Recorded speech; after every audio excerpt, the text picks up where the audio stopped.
I wish Meri well. I really do hope. Like, I want all the good things for her, because I feel like she's been through the ringer. She can get in a loving relationship. I know that she, like, just... You know what? It might be a game changer for her if she really saw someone who actually could treat her, like, I don't know. Nice? I don't know. Like, it's so weird. I don't... Bless her heart. She's very loyal. She hung out, stuck it out, because that was her belief or whatever. Well, it's the whole religion thing, too. I mean... Hi, friends. It is Thursday, February 6th, 2025. It is not every day that the sister wives can all agree on the same thing. It is not every day they all can agree on anything, and 3 sister wives agreed on Robyn's rules. I guess in the world of sister wives, if they all agree or if 3 agree, it's a fact. And so, the facts are Robyn Brown lied or is lying or is doing something in regards to her rules and how she believes, what she thinks the hierarchy is, and how you can get out of a marriage with Kody. Because Kody in this last episode, still admitted that he doesn't know if he's still married to Janelle or Christine. He said, well, Christine went on and married another man. She didn't go to get a spiritual release. Janelle hasn't gotten a spiritual release, so I don't know what's going to happen. I'll just figure it out and leave it up to God. Do you remember how Kody still wanted to count Christine? Yeah, when he was apparently screaming at the prophet of the AU. Okay, so you remember that he still, under some weird circumstance, believes that these women belong to him. You got it? Well, when Christine left, Robyn made this weird statement. She said that in order for Christine to leave and have her marriage nullified with Kody, she had to go sleep with another man. Until she slept with another man, then her marriage would be broken and the seal would be broken. At the time she said this, Christine thought it was ridiculous because she said, who am I going to go to, a church authority, and ask for a release? They have no authority over me. She said she wasn't going to do it. Recently, Janelle, Christine, and Meri wasn't there but was brought into the conversation, discussed this whole concept. Do you have to have sex with another man before you're considered released? Janelle is still holding on to these rules in her head and said something pretty funny. But at this point, Janelle and Christine are driving.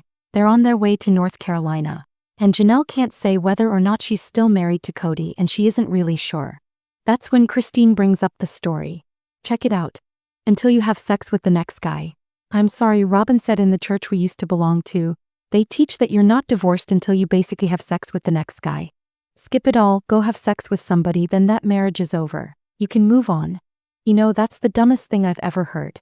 There's a lot of really weird rules in the AU, but a lot of it comes from Doctrine and Covenants 132, which was written by Joseph Smith. It's about the principle of celestial marriage, which is when he introduced polygamy into the LDS church. He wrote all these crazy rules about how a man can basically cheat and it's not adultery. The reason why it's not adultery is because they don't recognize the law, and because the law of the land isn't more important than the laws of God. Because the laws of God are more important, they only abide by God. So, the foundation of celestial marriage is that they don't recognize legal marriages at all, and so they have to get women to buy into it. Now, men can only commit adultery if they end up sleeping with a woman that they're not married to and haven't been sealed to, or fornicating with a woman that they're not sealed to. So, any touch prior to marriage would be considered adultery and could release the women that he was previously with. Meaning, Christine is going to ask Suki at the upcoming Taal to ask Kody if he and Robyn had sex before marriage because everyone saw their engagement pictures, and they definitely looked cozier than a couple that's only supposed to be holding hands. Kody broke their vows so much more before the women ever did anything, and the whole rules are so stupid. But regardless, the women are not allowed to have sex with anyone. If a woman does have sex with someone, they've broken their covenant, they've broken their seal, and they can be damned to hell at that point. Yeah, so it's not just that you can go sleep with another guy for your seal to be broken, but it's also that your seal is broken and you're going to hell. But they don't tell you that on the show. So, Christine says just have sex, get rid of the marriage, you're done. It is a dumb rule. If you think about all the rules within this church that were written by Joseph Smith, most of them contradict each other. It kind of bothers me that Christine is so flippant about, would you just go sleep with somebody? Because my brain doesn't work that way. I mean, the boundaries were set in place because these are families. Otherwise, if some guy just goes and gets a girlfriend and starts sleeping around, it's just a bunch of baby mamas. But we are a family. We are raising children together as a family structure, not just a whole bunch of women who are sleeping with some guy. Okay, so they don't necessarily agree with Robyn and how Robyn is talking about sleeping with other men. They think this rule is ridiculous. Christine thinks that you should just be able to go have sex and then skip going to the church for a release. And it seems like Janelle, Even though she's not agreeing with Christine that you should go sleep with someone, doesn't agree with Robyn that you sleep with someone and get spiritually divorced. She thinks it's like this stupid thing that they're all kind of mocking and making fun of. However, what I did hear Janelle say is that if we didn't believe this way, we would all just be a bunch of baby mamas. But they really weren't a family. Let's be honest here. When they were all in Lehigh for a short period from 1996 until 2010, they were a family. The three of them. They all lived in the same home. But Janelle left Kody after the birth of Gabriel, her son.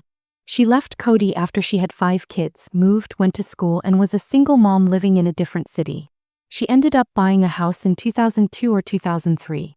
He got back with Kody in 2006. She was away from Kody for 5 years. Not living with him, Christine or Meri. 5 years.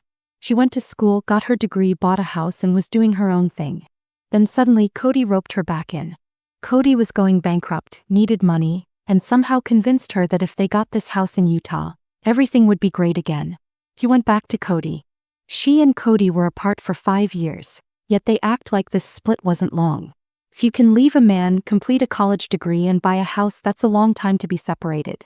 During that period, Maddie Brown said on a podcast that as a 6-year-old, she had to help her mom change diapers and take care of her siblings because her mom was working and in school. That experience made her feel like she would never do that to a child. Kody really did have baby mamas, but Janelle is still indoctrinated, seeing this as a family. It's wild how much history they've left out of the story. But that's neither here nor there. They all agree that Robyn's rule is stupid. Now, Robyn's rule isn't actually the whole rule.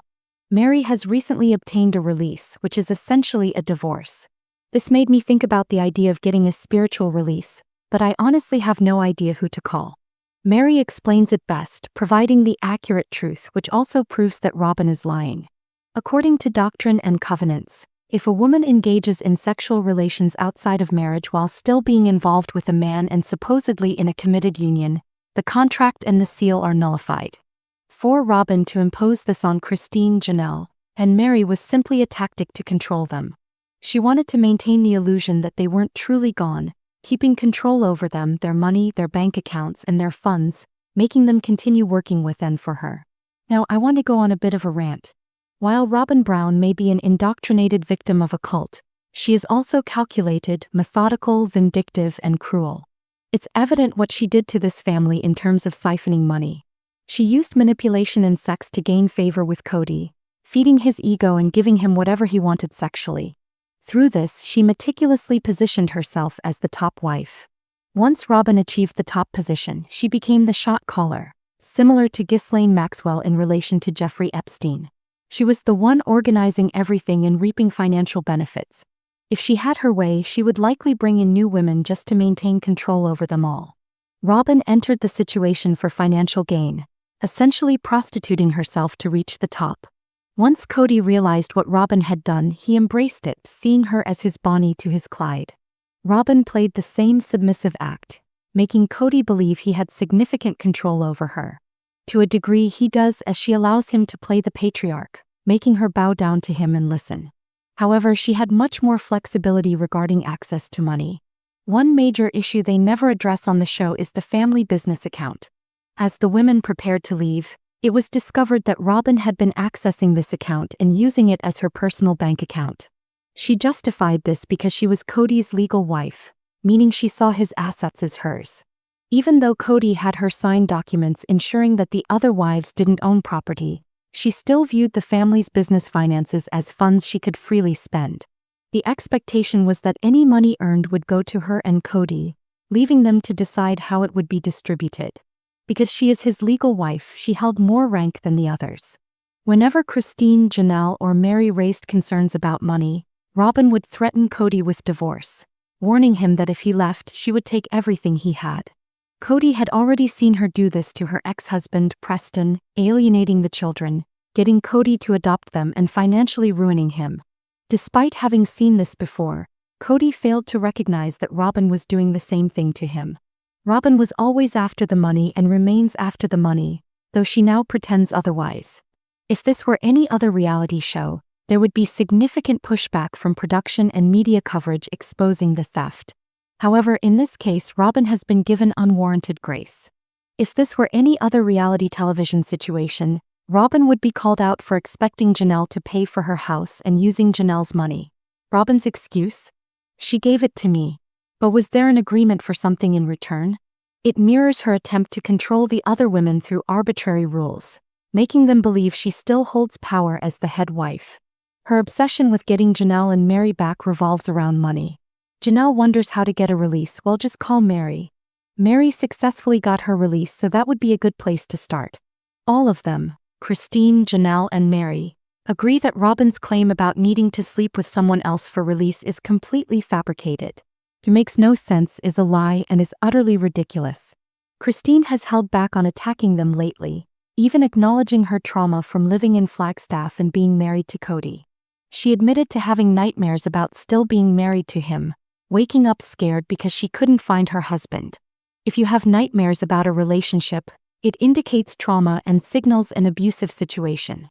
Christine is beginning to recognize this, but Janelle is not there yet. However, Janelle's daughter, Meri, has openly stated that her mother and Kody's marriage was abusive and unhealthy, and that Kody's abuse extends to the entire family. Janelle may not have fully realized she was being abused yet, but she could get a release if she wanted. No one should be forced to obtain one, but the option is there. Regardless, Robyn was exposed, mocked, and called a liar, which is one of the rare moments all three women were on the same page. What are your thoughts? Tell me in the comments below. Before you go, don't forget to give this video a thumbs up, subscribe to my channel, and click the bell so you never miss a video. Thanks for watching. Bye everyone.